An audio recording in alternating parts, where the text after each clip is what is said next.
오늘 본문 로마서 3장 9절부터 20절 말씀을 통해서 하나님 앞에 선 인간의 모습, The Nature of Man Before God 이라는 제목으로 여러분과 함께 은혜 나기 원합니다. 우리 먼저 말씀에서 기도하겠습니다. 아버지 하나님, 정말 어지럽고 어두운 이 세상에 사는 우리 모두에게 예수 그리스도께서 생명의 빛으로 우리에게 오셔서 우리의 무지와 우리의 헛된 아버지 하나님, 또 잘못된 거짓된 사상과 문화에 휩쓸리지 않고 진리의 길로 갈 수 있는 은혜 감사합니다.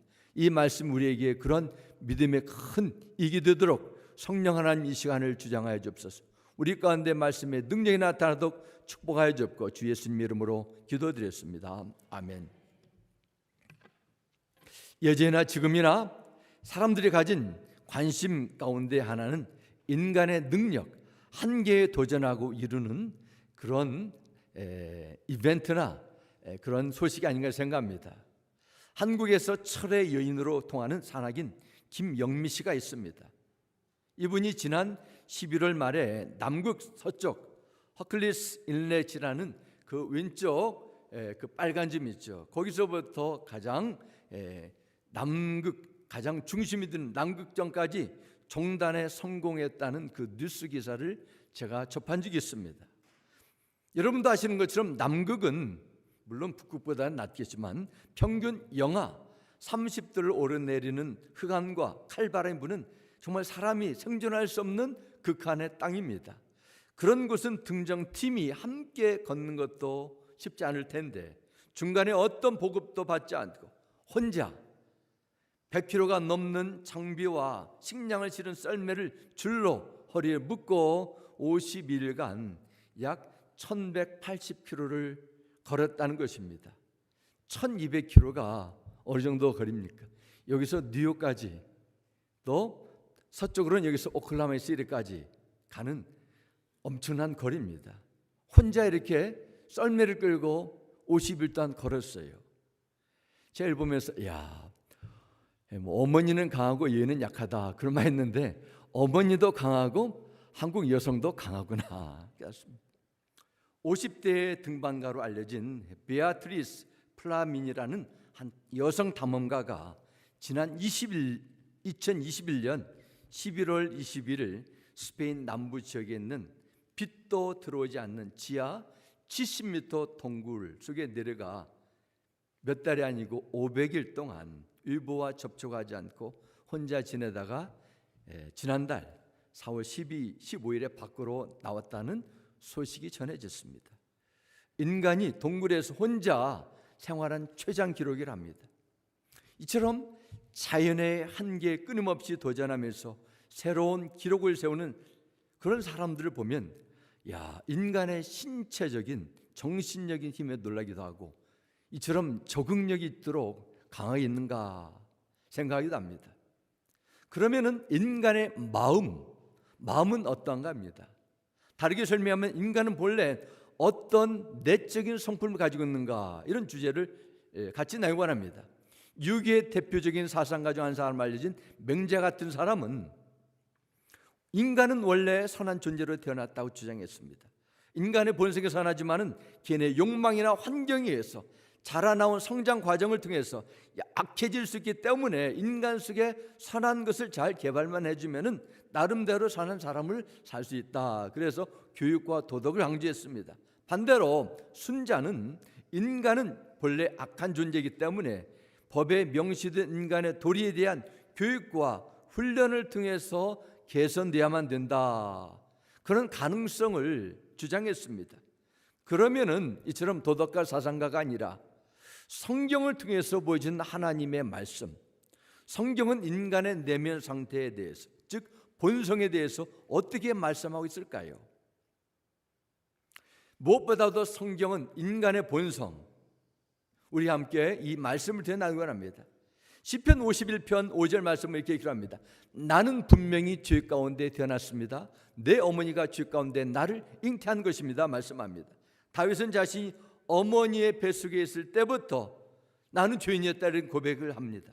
인간이란 죄를 지었기 때문에 뭔가 잘못된 일을 행하기 때문에 죄인으로 낙인 찍히는 것이 아닙니다.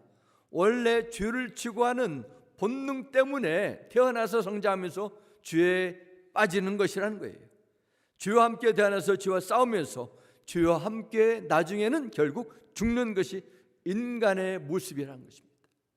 오늘 본문 3장 9절 말씀 다시 보겠습니다. 그러면 어떠하냐? 우리는 나으냐? 결코 아니라 유대인이나 헬라인이나 다 죄 아래에 있다고 우리가 이미 선언하였느니라 말씀합니다.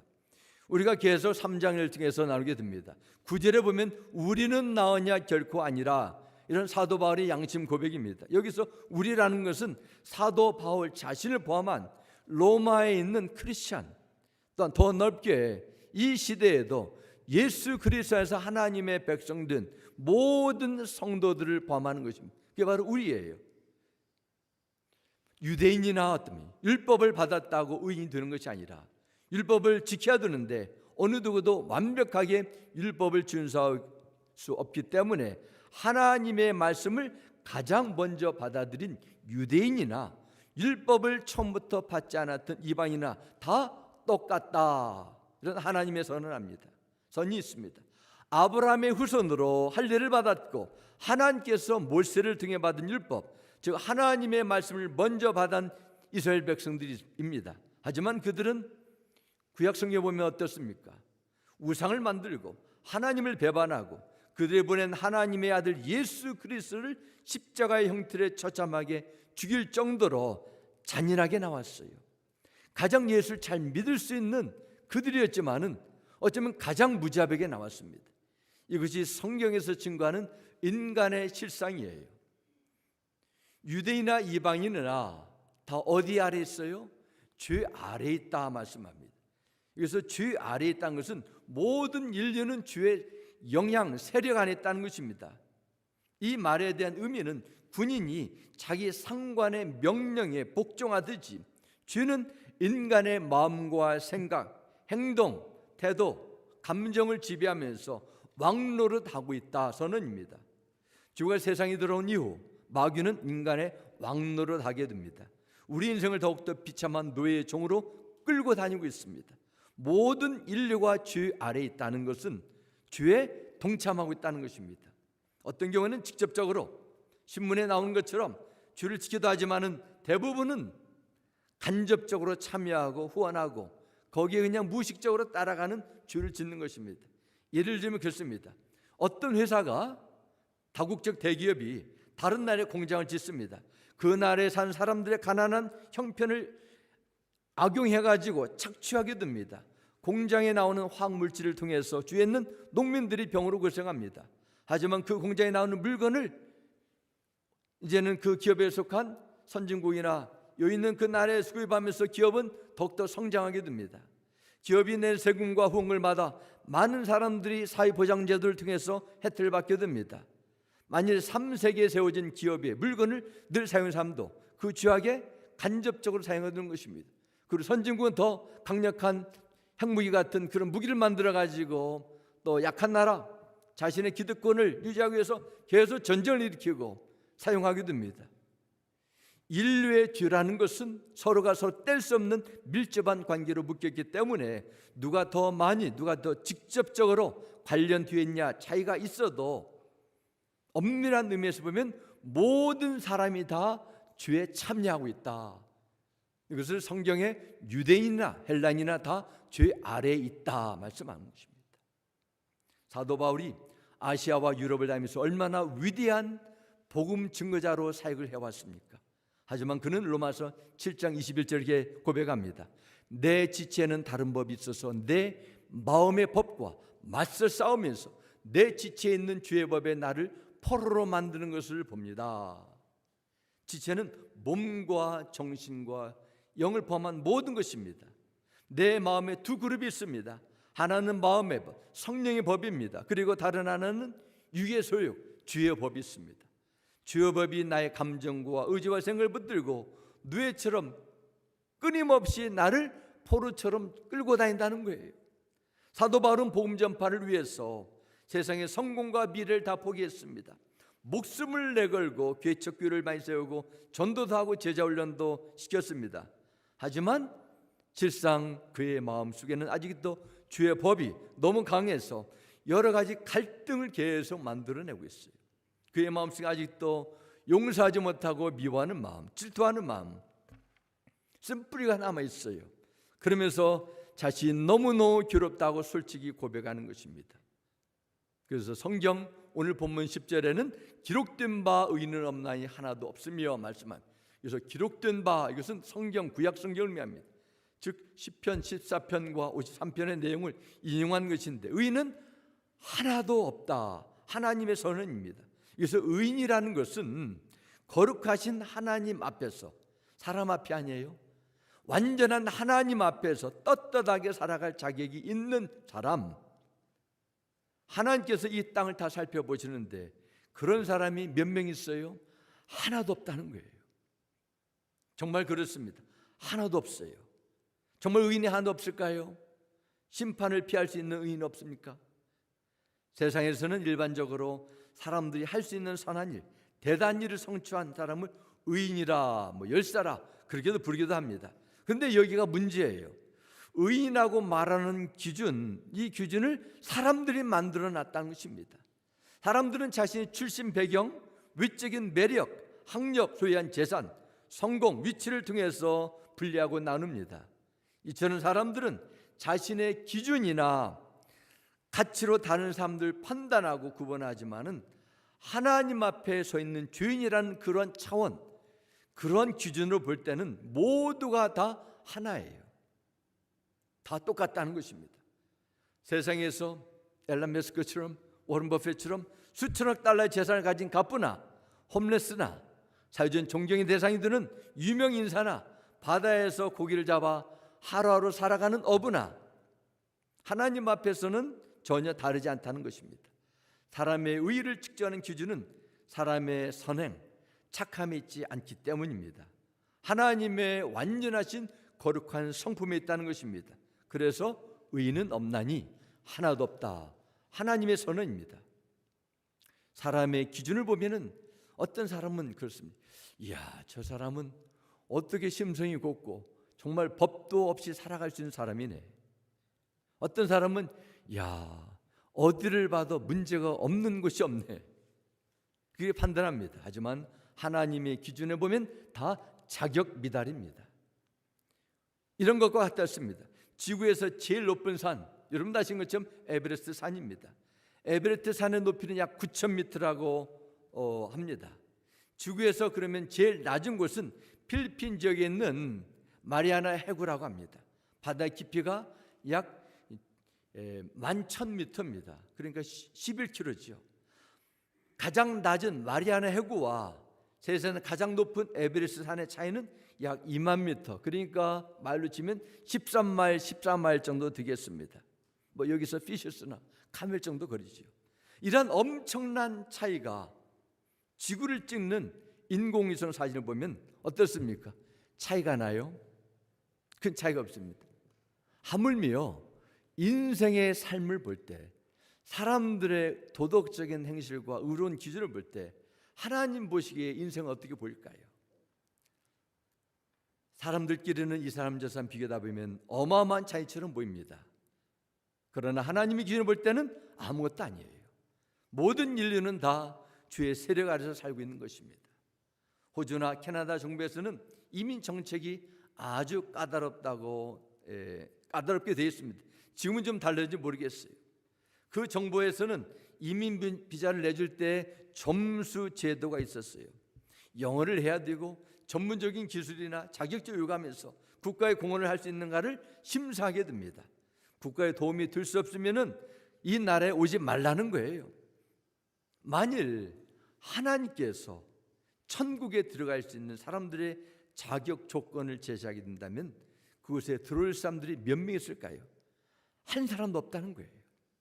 그래서 11절과 12절에 깨닫는 자도 없고 하나님을 찾는 자도 없고 다 치우쳐 함께 무익하게 되고 선을 행하는 자는 없나니 다시 하나도 없다 선언합니다.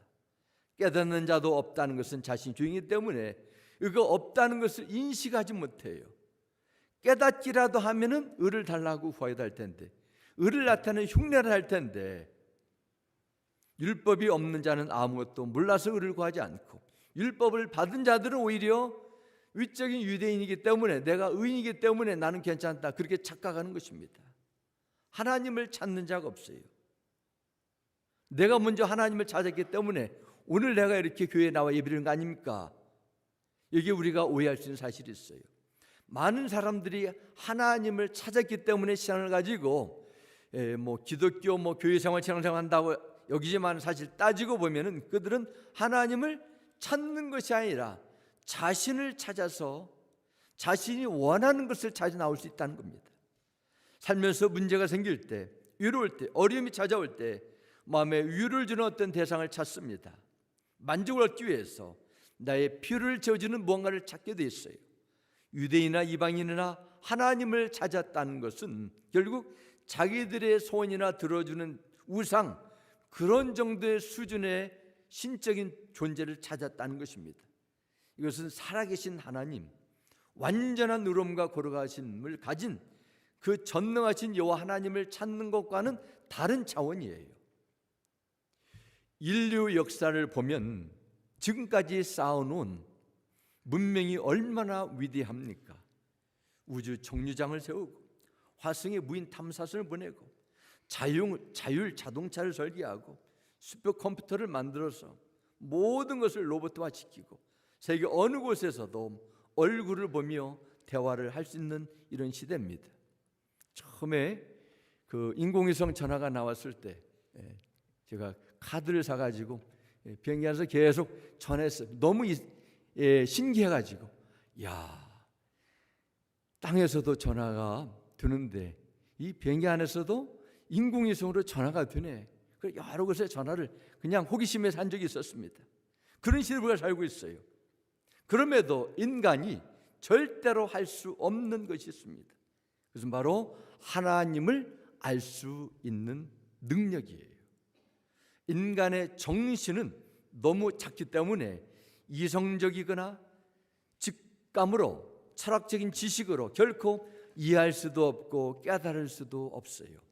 그리고 타락으로 인해서 인간의 모든 기능과 능력이 죄와 자연적인 악의 영향을 받았다는 것을 이해하면 다시 한번 인간의 노력으로는, 인간의 도를 닦기 위해서는 도로 인해 가지고 하나님을 안다는 것이 완전히 불가능하다는 것을 알게 된 것입니다. 인간에게는 참 하나님이 어느 분이신지, 언제부터 계시는지, 어디에 계시는지, 무엇을 하는지 스스로 더득해서 알 수 있는 지혜와 능력이 없습니다. 이렇게 된 것은 하나님께서 원래 그렇게 인간을 창조해서가 아닙니다. 죄가 세상에 들어온 이로 사람에게 있는 하나님을 알 수 있는, 하나님과 영적인 교통할 수 있는 기능이 망가졌기 때문입니다. 전도서 3장 11절 말씀 보면 이게 기록합니다. 하나님은 모든 것을 그분의 때 아름답게 만드시고 사람들의 마음속에 영혼을 사모하는 마음을 주셨다 했습니다. 사람들의 마음에 죽음과 죽음 이후에 그 영원한 세계에 대한 갈망과 질문에 대한 대답을 얻기를 원하는 마음이 있습니다. 하지만 인간이 가장 갖기 어려운 개념 중에 하나는 바로 영혼에 대한 것입니다.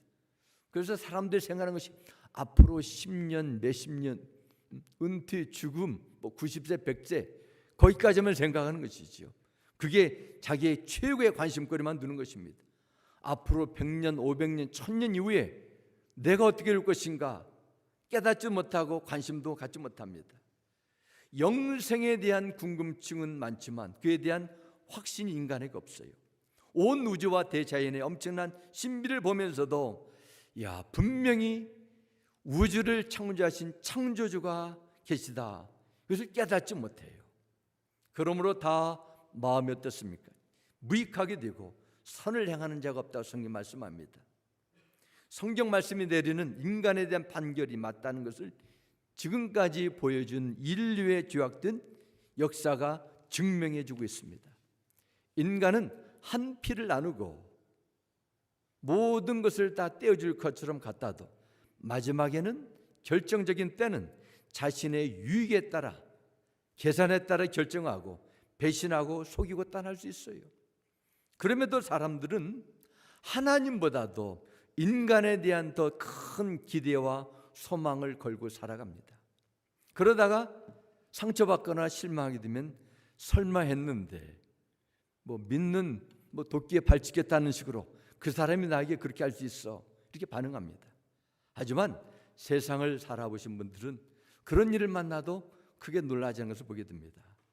다 거기서 거기 큰 차이가 없다는 것을 삶의 오랜 세월의 경험을 통해서 터득해서 알기 때문입니다. 성경에서 말씀하는 인간의 모습, 세상에 드러나는 현실, 인간의 본성은 죄로 타락했다는 것입니다. 로마서 오늘 본문 16절부터 18절 다시 보겠습니다. 파멸과 고생이 그 길에 있어 평강의 길을 알지 못하였고 그들의 눈앞에 하나님을 두려움이 없느니라 함과 같으니라 말씀합니다. 10절부터 18절 보면은 없다는 말이 7번이나 반복해서 나오게 돼요. 없다. 주가 드러나거나 드러나지 않거나 성경 인간에 대해서 이렇게 정의합니다. 로마서 5장 10절 말씀에도 기록합니다. 인간이 어느 정도 상태예요? 우리가 하나님과 원수 되었을 때 말합니다. 하나님을 모르는 것이 아니라 어느 상태입니까? 하나님과 원수지간이라는 거예요. 영적으로 단절되어 죄의 세력 안에 있는 인간은 고생과 패밀만 그에게 남아있는 것입니다. 더 비극적인 것은 하나님께서 약속하신 생명의 길, 축복의 길, 평강의 길을 알지 못하고 하나님을 두려워하지도 않아요. 원수됐기 때문에 왜 두려워해요? 또 조롱하고 비웃는 것이죠. 하나님을 알지 못하고 인생에는 여러 일들 만날 때 하나님께 나오지 않고 사람들은 이것이 인생의 팔자다 하며 체념하고 사는 것입니다. 이것이 죄 아래 있는 인간의 실상이에요. 스스로는 죄의 권세 이겨낼 수 있는 사람이 없습니다. 죄를 해결하기 위해서 양심적으로 선행으로 살아가도 소용없습니다. 그 아무리 위대한 인간도 이길 수 있는 능력을 가진 자가 없습니다. 끊임없이 선한 것을 하면서 주의 본성을 위장할 뿐입니다. 유대인이나 이방인이나 모든 사람이 똑같이 죄 아래 있기는 하나님의 결국 최종적으로 심판만 남았을 뿐입니다. 이 말씀이 주시는 중요한 메시지가 있습니다. 그러면 이렇게 하나님께 보여주셨는데 죄에 대한 문제 해결, 성경에서 말씀하는 중요한 해결책, 가르침을 우리는 배워야 됩니다. 두 가지만 오늘은 나누겠습니다. 첫 번째는 우리가 이 말씀을 통해서 하나님 앞에 내가 죄인임을 철저히 인정하고 고백하라는 거예요. 고백하지 않고서는 하나님의 구원의 은혜가 임하지 않습니다. 한때 아시아의 물개라고 불리웠던 조오련 선수가 있었습니다. 아시안 게임에서 메달을 많이 따고 1980년 은퇴 후에도 대한해협 한국과 부산과 마라도 그 거리를 13시간을 수영해서 건넜답니다. 그리고 도보해 영국과 프랑스를 건너기도 하고 또 한강 700리를 건너가기도 하고 독도와 울릉도를 18시간을 수영으로 건넜습니다. 대단한 수영 선수였어요. 하지만 어떤 인간도 수영으로 자신의 신체적인 능력으로 태평양 바다를 건너 미국에 올 수 있는 사람은 없어요. 인간의 선행이나 공로로 하나님 앞에 구원을 이룰 수 있는 사람은 없습니다. 하나님 나라에 들어갈 수 없어요. 그러므로 인간이 창조주 하나님 임재 앞에 나기 위해서는 하나님께서 이끌어 주셔야 돼요. 죄를 인정하고 하나님께서 예배 드신 구원의 길을 받아들여야 됩니다. 시편 103편 8절과 12절에 말씀합니다. 여호와는 공의를 많으시고 은혜로우시며 노하기를 더디하시고 인자하심이 풍부하시도다.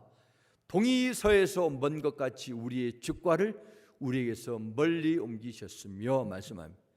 우리가 짊어진 모든 죄의 짐을 하나님께서 옮겨주셔야 됩니다.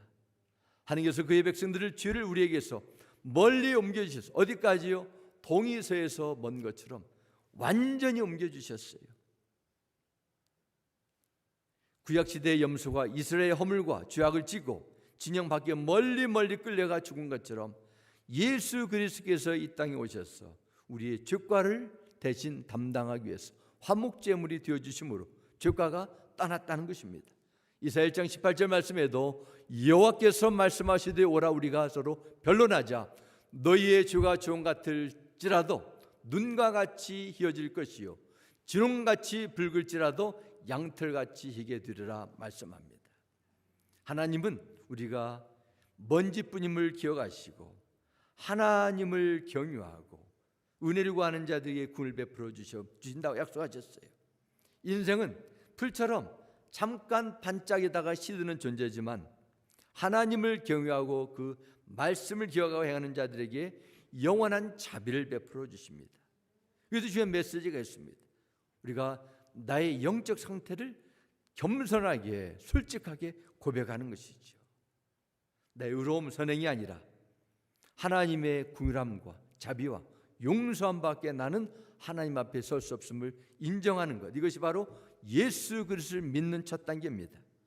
여러분 하나님 앞에 진정 내가 주인이라고 생각하고 고백하십니까? 아니 고백해 오십니까? 그것이 구원의 시작입니다. 하나님 앞에 그런 기준 아래 주인이라는 것을 고백하고 그 결과가 무엇인지 깊이 받아들이는 것입니다. 이것이 하나님께서 주신 놀라운 구원의 길에 동참하는 것입니다. 두 번째는 우리가 효용상 받았다면 이제는 계속해서 주의 세력과 맞서 싸우는 거예요.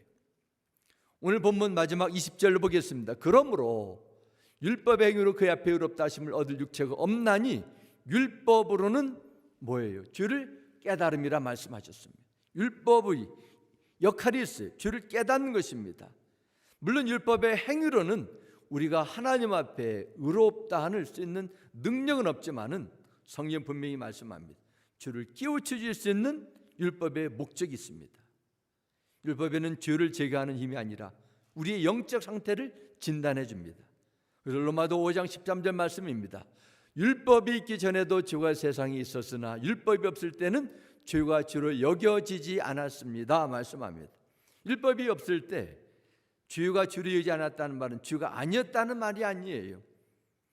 죄악된 것이 많이 있었는데 죄의 올무에 내가 끌려 살았는데 그것을 하나님 앞에 죄라고 인정하지 않았다는 것입니다.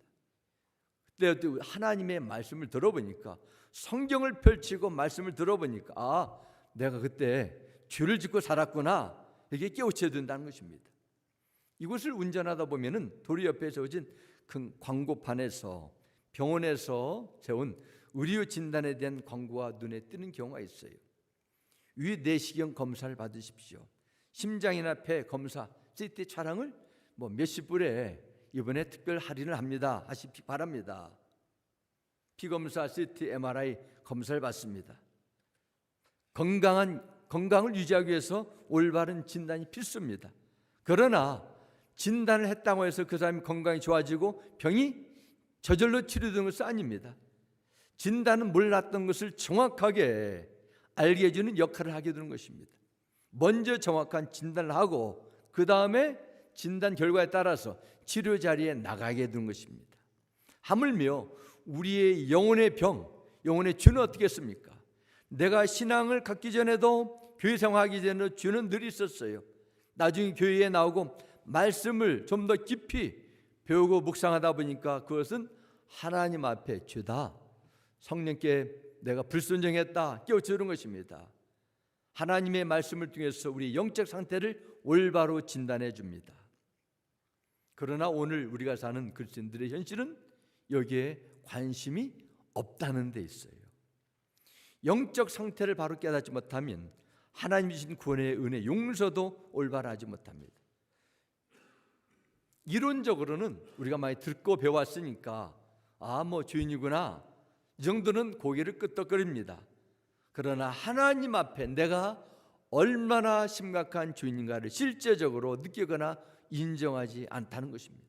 그렇게 되면은 하나님의 부르신 엄청난 사랑을 보지 못하게 돼요. 대신 나의 현재 행복과 만족을 추구하게 됩니다. 이 그리스도 안에 부어진 영혼권에 대한 감사와 감격이 상실됩니다. 현실에 대한 불만이 일어납니다. 복음의 능력이 나에게 다가오지 않게 돼요. 자연과 기쁨이 이렇게 없게 된다면 교회 생활이 얼마나 힘들고 어렵게 되겠습니까? 어제 새벽에도 민수기 입장 말씀을 통해서 광야 생활 40년 생활 속에서 이스라엘 백성들이 그 엄청난 복권을 받으면서도 늘 입에 원망과 불평이 떠나지 않았어요. 우리가 예수 그리스도에서 구원받은 영적인 새로운 심을 받았다면 우리는 늘 감사하고 기뻐할 수밖에 없어요. 그렇지 않다면 우리는 뭐가 문제가 있는 것이죠. 우리 안에 계신 성령께서 우리에게 하나님께서 기뻐하는 것을 보여줍니다. 하나님께서 원하시는 것에 대한 부담도 줄 수 있어요. 그러나 많은 사람들은 여기에 대해서 관심이 없어요. 이것이 죄인지 아닌지 여기에 심각한 영적 고민과 성찰이 없습니다. 어떤 사람에게는 그런 마음에 아직도 남은 죄의 찌꺼기가 있어요. 성품의 한 가지 들 수 있고 부모로부터 잘못된 것 습관을 들 수가 있고 어릴 적에 받은 상처가 될 수 있습니다. 그러나 우리는 어떻게 됩니까? 그 가운데 있다 할지라도 끊임없이 우리는 죄와 싸워야 된다는 거예요. 깨달았으면 이제 치유의 자리로 나가야 된다는 것입니다. 하나님께서 약속해 주셨지만은 죄와 싸우는 것은 여러분이 감당해야 될 책임이에요. 죄가 무엇인가에 대해 알고 있는 것과 싸우는 것은 완전히 두 다른 차원입니다. 죄와 싸울 때 하나님의 도우심의 능력을 체험하든지 용서해 준 은혜를 경험합니다. 죄와 싸움을 포기하게 되면 반대로 하나님의 능력도 은혜도 체험하지 못하게 됩니다. 반토막이 되는 것입니다. 그래서 끝까지 싸우라 말씀합니다. 히브리서 12장 4절 말씀 보겠습니다. 여러분은 죄와 맞서서 싸우지만 아직 피를 흘릴까지 대항한 일이 없습니다. 이게 담겨진 의미는 피를 흘릴까지 끝까지 마지막까지 싸우라는 것이지요. 그러면 죄와 싸운다는 것을 무엇을 의미합니까? 하나님이 원하시는 것은 내가 하기 싫다 해도 내가 노력하는 것입니다. 하나님이 싫어하는 것은 내가 좋아하고 하고 싶더라도 잘라내는 것이지요. 이게 성경에는 죄에 대한 여러 가지 그 정의를 나타내고 있습니다. 하나님께서 원하시는 것을 해야 되는 것, 않는 것이 죄고 하나님께서 하지 말라는 것을 내가 하는 것도 죄가 되고 또한 요한계시록 보면은 뜨겁거나 차지도 않고 미지근한 적당한 내 중심적인 신앙생활 교회생활 하는 것도 성경적인 원칙은 이것도 죄예요. 죄. 우리는 여기에 자유받을 사람은 아무도 없습니다. 중요한 것은 내가 여기를 인식하고 나가는 것이죠. 예를 들어 쉬지 말고 기도하고 항상 기뻐하며 어떤 환경에서도 감사하는 것, 거기에 애쓰는 것, 이것도 죄와 싸우는 것입니다.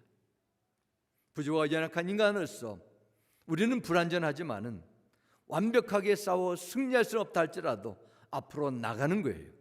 하나님을 뭘 보십니까? 우리가 그렇게 싸우는 치열한 영적인 믿음의 수고와 우리의 영적인 진보를 바라보십니다. 그걸 보고 평가하세요. 그래서 믿음은 보이는 자들에게 싸워 이길 수 있는 능력을 하나님께서 공급해 줄 것입니다. 이 문제 해결할 수 있는 방법 한 가지밖에 없어요. 우리의 노력이나 공로가 아니라 예수 그리스도의 흘리신 십자가의 보혈의 공로를 의지하며 끝까지 일어나는 것이죠. 쓰러져도 다시 일어나 앞으로 나가는 것입니다. 그리고 또한 이길 수 있도록 오로지 성령의 능력을 공급받는 길입니다. 예수 그리스도의 영이자 성령께서 우리 안에 들어와서 역사하도록 쉬지 않고 전심으로 간구하는 기도의 습관을 들일 때 우리는 죄와 싸울 수 있는 믿음의 힘이 생겨야 됩니다. 내 힘과 지혜와 의지로만 안 되기 때문입니다. 사랑하는 성도 여러분, 성령께서 여러분을 통치하시면 죄와 싸워 이기고 죄를 부추기는 그런 악하고 더러운 영과 싸워 승리하는 믿음의 용사로 살아갈 수 있음을 믿으시기 바랍니다. 여러분의 부르심의 자리에도 오래 주어진 한 달의 삶 속에서도 성령께서 진리의 말씀으로 다스리고 통치하심으로 죄와 싸워 이김으로 하나님께서 쓰임받는 믿음의 병기가 되시기를 주님의 이름으로 축원합니다. 아멘. 기도하겠습니다. 아버지 하나님, 우리는 우리 자신을 안다고 했습니다. 다른 사람의 평가, 내 자신이 다른 사람과 비교하는 기준, 이것이 아니라 하나님께서 나를 부를 때는 우리는 주인이라고 분명히 선언했습니다. 세상에 의인 없다, 한 사람도 없다 말씀하셨습니다. 그러나 십자가의 보혈의 공로로 내가 오늘 이 자리에 나왔습니다. 주님을 나의 구원자의 생명의 주로 고백할 수 있습니다. 완전하신 하나님을 아버지라 부를 수 있습니다. 아버지 하나님, 우리에게 주신 말씀 성령이 우리를 통치하기 원합니다. 이 험난한 세상, 우리에게 아직도 남아있는 죄성을 물리치고 하나님 앞에 온전히 쓰임받는 의의 병기가 되도록 우리 가운데 역사하여 주옵소서. 주 예수님의 이름으로 기도드렸습니다. 아멘.